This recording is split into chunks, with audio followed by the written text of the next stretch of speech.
when you are. Good afternoon and welcome to the distinguished panel of Macy's judges. I'm Rick Davis. My team, composed of Melissa Mardyla, Madison Malone, Sam Teal, Anna Eckardt, and Jacob Rosomoff, is going to discuss with you a new strategy designed to leverage the strengths of Macy's to incorporate diversity and inclusion into its business model. But first, allow me to introduce you to Andrea Atterbury. Andrea is an adjunct professor with Northern Texas University and a columnist for Cosmopolitan magazine. Andrea is also in the market for cosmetics. But as a woman of color, Andrea slams the industry. She states that cosmetics are simply not available that cater to women who look like her.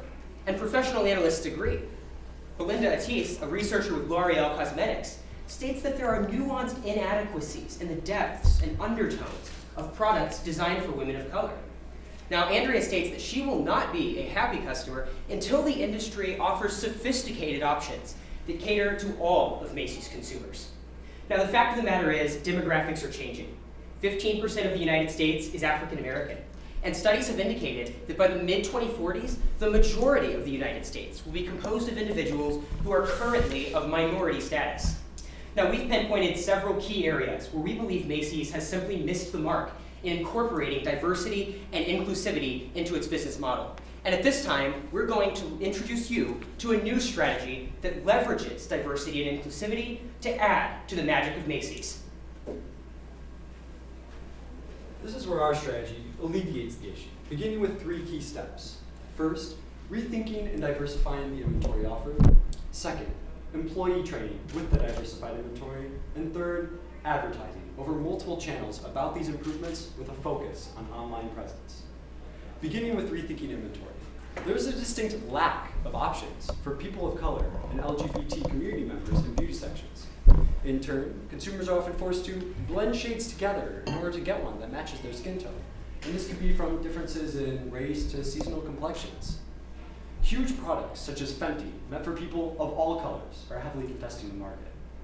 Therefore, to counter this threat, we intend to leverage the opportunity by offering products for those that are left out. According to Ibis World, there has been close to a 19% increase in the beauty and cosmetics industry in terms of revenue over the past 5 years. That's close to a $4 billion change. And despite the competitive nature of this industry, there's been a profit amounting to $1.6 billion in 2019 alone. And with solely Black women spending $7.5 billion yearly on beauty products, there's plenty of market opportunity for all of the diverse people here in the United States. On top of wanting what is best for their image, consumers want to be 100% confident in wherever they go. People feel more comfortable going somewhere that they know they have specialists in. Similar to how you trust your doctor to be able to identify what is best for your own health, Macy's employees should be skilled in working with any skin tone and gender. Therefore, through standardized and unbiased training with the diversified product line, Macy's employees will be skilled in working with everyone. And now, with both an improved, diverse product line and freshly trained employees, Macy's is the perfect opportunity over their omni-channel capability of advertising to the public these improvements. With the rapidly growing popularity of beauty influencers online through channels such as YouTube and Instagram, there's an incredible place to market to. And we see this with huge competitors such as Sephora. What Macy's has in brick and mortar stores, they lack in a strong, youthful online presence. Paired with the Macy's 2019 initiative of mobile platform enhancement, we intend to link physical to digital and market to the upcoming youth for decades to come. Introducing Project Spotlight, illuminating diversity and inclusion. Project Spotlight is a waterfall effect and sheds light on what is the magic of Macy's. We begin first with diversifying the products offered. And then we train the employees to become experts on these products. And finally, we advertise to the public these changes to show that Macy's is taking strides in the diverse industry that is beauty and cosmetics. And now Madison will delve deeper into diversifying inventory. When walking through the Macy's beauty section, it becomes clear that the store mainly appeals to a select group of individuals, specifically older white women. In order to include a wider range of clients and ultimately gain more revenue, Macy's is going to have to diversify their inventory by adding brands that appeal to a younger as well as more diverse audience. Firstly, Macy's contains a lot of makeup brands, such as Clinique, Bobbi Brown, Dior, and MAC. But some commonalities between these brands are that one, they mainly appeal to an older audience, and two, they are not very inclusive in the shades that they carry. But because younger consumers are more likely to switch between multiple cosmetic brands, Macy's can ensure that they satisfy both a younger and older audience by adding brands that appeal to millennials, such as Fenty, Glossier, and Milk Makeup. Additionally, along with these brands comes a more pro-diverse product selection. For example, in 2017, Fenty launched their new foundation with over 40 different shades. This sparked a lot of excitement for people of color. Take it from me. I know what it's like to have to go to multiple different stores looking for the right shade, but then end up having to mix multiple foundations to get the shade that fits me. And it is not a pleasant experience. That is why it is important for Macy's to show their clients that they care and want them to find products that fit their needs. So, with a brand like Fenty, who truly acknowledges that people of color are more than just light, medium, and dark, Macy's will attract a larger and more diverse crowd. Macy's has made it clear that they want to connect to a diverse audience base, but millennials have not been seeing a big enough change in the inventory to truly show this. So, if Macy's truly wants to show that they are diverse, that they are inclusive, Macy's should add a brand like Milk Makeup, who launched an ad campaign to celebrate gender fluidity and freedom through cosmetics. The ad ultimately gained LGBTQ support for the brand. Lastly, Orly is a very good example of a brand that embraces diversity and inclusion that Macy's can incorporate into its inventory. For example, Orly paired with Muslim Girl to create a 6-piece collection of nail polish that are all both halal certified and are water permeable, making them the first brand to create a product that caters specifically to Muslim women. It is urgent that Macy's diversifies its inventory to include the LGBTQ community as well as people of color, because they are a large portion of the market and can make a large impact on the cosmetic industry. And now, Anna will elaborate on employee training. Diversifying inventory is not enough for Macy's to make change in their store. They need to take another step, and they can do this through employee training. There are current issues in the beauty market involving stereotyping consumers and lack of product knowledge. But Macy's can change this in their stores through unbiased employee training and standardized product knowledge training. And in turn, Macy's will likely see an increase in sales and a positive reputation. One of Macy's main competitors, Sephora, has had issues with harsh negativity surrounding their employees stereotyping consumers in their stores, like singer SZA. Macy's has also dealt with racial allegations in their stores in the past, and this has left them in a tricky situation. So to combat future issues like this, Macy's should implement an unbiased employee training in all of their stores. The makeup industry in general struggles with supporting different ethnicities because most makeup artists are white and typically only deal with white inventory. So that means they struggle with blending, finding correct shades, and dealing with different eye shapes. And even worse, younger generations are learning most of their makeup skills from YouTube, which is an even less diverse platform. To put this into perspective, the makeup artist from the Hunger Games series explains that YouTube is a platform where beauty influencers show others how they put makeup on themselves. It's very individualistically focused, and since most of these makeup artists are white, they're typically only showing people how to use white inventory. Most minorities, including the examples we've shown you in this presentation, have had negative experiences when shopping for beauty products, such as at stores like Macy's. Whether it's the lacking inventory or the lacking employee knowledge, these consumers are left feeling disappointed, and companies like Macy's could be losing sales due to their consumers not being satisfied. But Macy's has the opportunity to change this in their stores. First, with unbiased employee training, they'll allow consumers to feel both safe and comfortable in their stores. Though other companies have attempted this training, they haven't really seen any change, but Macy's can, if they make it a continual process to actually implement the discussion at hand, and this can be done through coworker huddles or checkpoints with their superiors. And secondly, Macy's should implement a standardized product knowledge and application training. All of the employees in the beauty sector at Macy's should know all of the products they're selling and also how to apply all these products on all different types of consumers. And in turn, this will restore consumer confidence in Macy's. This new diversified inventory paired with these employee trainings will allow Macy's to set themselves apart from competitors, and in turn they will likely increase sales if they're finally able to appeal to minorities that love spending money in this industry. And finally, it will allow Macy's to disconnect to connect with younger, disconnected generations, such as Gen Z and millennials. These younger generations love getting involved with companies that show positive social change, but Macy's can do this through Project Spotlight, first with their diversified inventory, now with their employee trainings, and next with their advertising, which Melissa will expand upon. Once we diversify our products and employee training, Macy's needs to diversify advertising. Macy's needs to promote brand engagement and a personalized user experience for all consumers regardless of their background. Today, we reinvent advertising through 3 key initiatives: YouTube, Instagram, and the Macy's mobile app. To begin with YouTube. Today, beauty influencers play a fundamental role in promoting brand awareness. According to Pixability in 2018, beauty videos surged 60%, reaching 219 billion views, and millennials made up 60% of this audience, showing why it is critical today to establish a presence on YouTube. We established this presence through 3 key ways. First, we need to sponsor influencers that represent different backgrounds and capture the interests of different kinds of individuals. For example, influencers such as Jackie Aina, James Charles, Desi Perkins, to name a few. Once we establish these partnerships, we have a direct way to advertise current new products that matter to this generation. This is exactly what Sephora is doing. They show consumers products such as Fenty and give them direct access to purchase them through their link on YouTube. Next, the Macy's YouTube channel. Currently, the content of Macy's and its competitors like Sephora dramatically differs. In other words, the content is simply outdated. Thus, a combination of new design and content will make our channel more appealing to the younger, more diverse generation. Now, Instagram. First, we need to create a page dedicated solely to beauty. Following, we need to invest more in personalized ads. According to Teal, when companies invest in personalized ads, they'll actually see higher returns on investment. This is exactly what happened to Sephora in 2018. They invested in personalized ads and showed consumers what they wanted to see and saw a 725% increase on their return on investment. Next, we need to post photos that capture the world of beauty. In other words, provide our followers content. Now, the Macy's mobile app.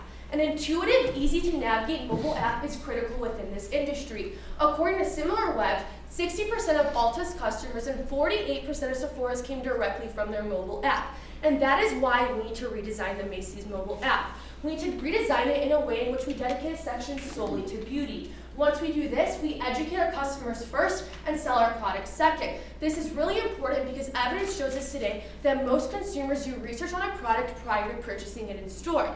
Next, we need to establish a link between the physical and digital retail experience, and an easy-to-navigate app would perfectly accomplish this. Lastly, we have to promote a better communication channel between Macy's as a whole and its loyal customers. The biggest complaint we're currently seeing today is a lack of customer service. Thus, an implementation of some kind of chats in our app in which consumers could ask real Macy's employees questions about products or simply advice, this would immediately solve this issue. Therefore, if Macy's wants to be a major key player within this industry, they need to do 3 things today. First, they need to diversify their inventory or bring in brands that cater to the needs of a young, more diverse generation that's only continuing to grow. Next, they need to implement an employee training program that would create an atmosphere in which all consumers, regardless of their background, feel comfortable and confident. And lastly, in order to market these positive changes, the advertising strategy needs to encompass 3 channels: YouTube, Instagram, and the Macy's mobile app. Now Jake will discuss urgency and risks. Our plans push for enhanced diversity and inclusion in Macy's beauty products needs to be pursued in order for Macy's to capture a younger demographic. Additionally, our plan necessitates a degree of urgency in its implementation in order to be effective. And there are 2 main reasons for this. First, a massive influencer marketing opportunity and competition from other brands such as Ulta Beauty and Sephora. Our plan does also include some inherent risk. To begin, Macy's has a massive influencer marketing opportunity at its feet. Online brands today have been almost entirely built upon the principles of influencer marketing, and we believe that if Macy's wishes to capture a younger demographic, they need to urgently pursue the influencer marketing we have included in our plan. Next, in competition, brands such as Ulta Beauty and Sephora, both in their push for diverse and inclusive products and employee training and in their online presence, are outcompeting Macy's. And this is critical to Macy's success in the beauty market. And if Macy's wishes to maintain solid footing in this market, as well as capture the younger demographic that they desire, they need to compete with these two brands specifically. Our plan does also include some inherent risk, such as overspending and the variable selection of influencer marketing in regard to their effectiveness. To begin with overspending, the pursuit of diverse and inclusive products and practices in regard to Macy's Beauty may come at a high upfront cost, but we believe this cost can be mitigated by the capturing of the younger demographic. Next, influencer marketing varies in its success depending on the influencer marketers that are chosen. Some influencer marketers may do quite an adequate job at selling product, while others may not, and Macy's must be conscientious of this fact in order to achieve success in this area. In essence, our plan does not come in the spirit of ease, it comes in the spirit of urgency. Macy's has a small time window in order to accomplish these goals of pursuing the influencer marketing opportunity and competing with other brands in the beauty market. And we believe, though our plan does come with risk, it does come with rewards, as all good plans in business do. And the reward in this case is the evolution of Macy's Beauty into a modern heavyweight in the market and the capturing of a younger demographic that you desire. And now my colleague Rick will conclude. Project Spotlight is designed to do more than simply talk about the issue of diversity and inclusion. It's designed to leverage it as a competitive advantage that builds the brand power of Macy's. But the most beautiful part of our plan is how seamlessly it integrates with the existing 5 pillars of Macy's. First is colleagues. Our plan recognizes the strength of Macy's employees and seeks to remedy where Macy's has gone wrong in providing them with effective training to work with all customers. Macy's customers are certain to have stronger in-person interactions with the brand under our plan. Next is customers. Our plan is very explicit in addressing customers. The fact of the matter is, diverse customers are no longer a niche market, and Macy's has a tremendous opportunity to bring products to the mainstream that appeal to their entire consumer base. Marketing is absolutely fundamental to our plan. It's not enough that Macy's simply make the changes we're talking about. They have to share their vision with consumers, ensuring that the public is aware that Macy's is on the leading edge of the move towards socially responsive business leadership. Now, suppliers are perhaps the first step of our plan. Macy's has made great strides to diversify its supply chain, but we believe that they simply haven't gone far enough. By partnering with suppliers that cater to the entire Macy's consumer base, Macy's has the opportunity to grow its consumer base and ensure greater customer satisfaction. And finally, community is perhaps the most overarching of the 5 Macy's pillars. The American community is founded on the ideals of progress and inclusivity. Macy's has the opportunity to prove to the American public that it's not only a hallmark of American shopping, but that it's a symbol of progress and prudence. Thank you, and at this time, we'll take any questions.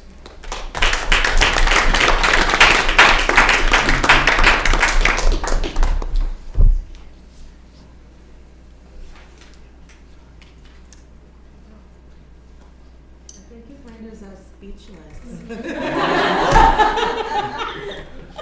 We love to hear that.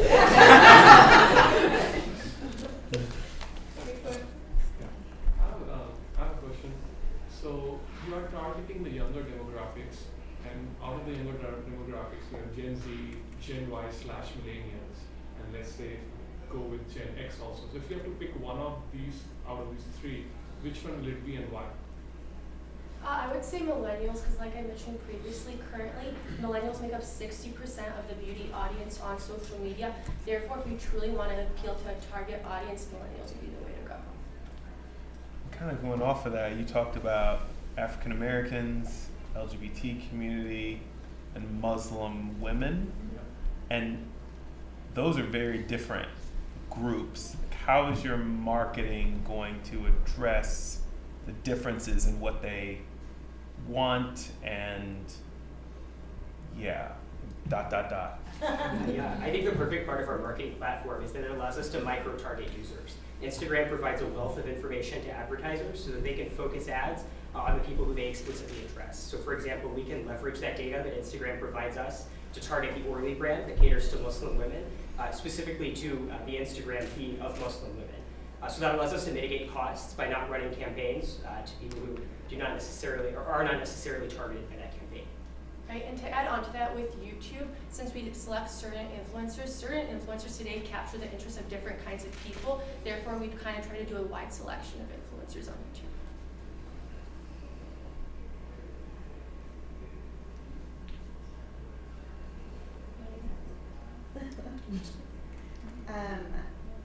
I guess, why do you think that people would start to come to Macy's if they can just go to Sephora? If they know that it's at Sephora already, why, even though it's amazing that we would be offering it, what would entice them to come to us rather than just go where they already know they can get it? Well, speaking from experience, we all know that a lot of Macy's are connected to malls. So usually if I'm in a mall, and Sephora and Ulta are all both near malls, but usually are not in the mall. So it would be a lot more convenient for consumers to just be able to get everything they want in one big store instead of having to take one trip to the mall and then having to maybe drive a car just across the street to go to Ulta or anything like that. It would just be a lot more convenient for them. Right, and to add on to that, I know Ulta and Sephora don't carry necessarily the same brand. So for example, if I want something from Sephora, they don't always carry a certain brand, so I have to go to another store. So the goal for Macy's would be to incorporate everything. One more question related to the mobile app. As you know that the CEO, Jeff, has pointed out that mobile and the destination businesses are going to be the main focus in this year. So how are you going to drive the sales of your beauty product through mobile app? Because as I see that it's sales, educating the customers, but you have a ton of information available. So are you planning to have a real-time customer support, or how are you going to train your employees in terms of providing that kind of support digitally? Our financial projections indicated it would be somewhere from a $500,000 to $1 million investment to revamp the mobile app. But with similar brands seeing 40 to 60% of their traffic originating from the mobile app, we believe that cost would very quickly be mitigated by the increased consumer base. And then addressing your second point, could you repeat that? Yeah, in terms of educating, how you are going to educate the millennials, minority groups, I'm not sure whether they are actually on the mobile app. How are you going to get that kind of new customers who have not tried Macy's product, and then we are going to target them through online. So how do you plan to do that? That's another place where we can really leverage the wealth of data that's offered by other mobile companies. So with both the Apple App Store and Google Play, they provide data that allows us to prioritize our app within searches. So you'll be presented with one suggested app that we've paid to promote, which we could potentially certainly place the Macy's app as the first promoted app there with a large enough investment. And that would bring consumers searching for any vague term related to beauty to the Macy's app before they see Sephora and other trending brands.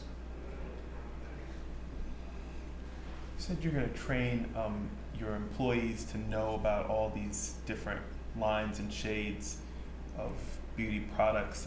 Do you think that women of color are going to go to Macy's and trust women who are in the majority to really know what's happening with those particular brands, those particular types of cosmetics that are for them? Yeah, so actually one of the charts that I had was comparing what minorities felt more comfortable getting someone in the stores doing their makeup that looked like them, and African American women were the highest on that. So I think it will be hard initially for Macy's to convert African American women to trying other different types of ethnicities with their makeup artists. But I think if we train our employees well enough, that word will spread and that they will become more trustworthy of other people doing their makeup, because if we train our employees to such a high level, it doesn't matter who's doing their makeup. It'll be a great result.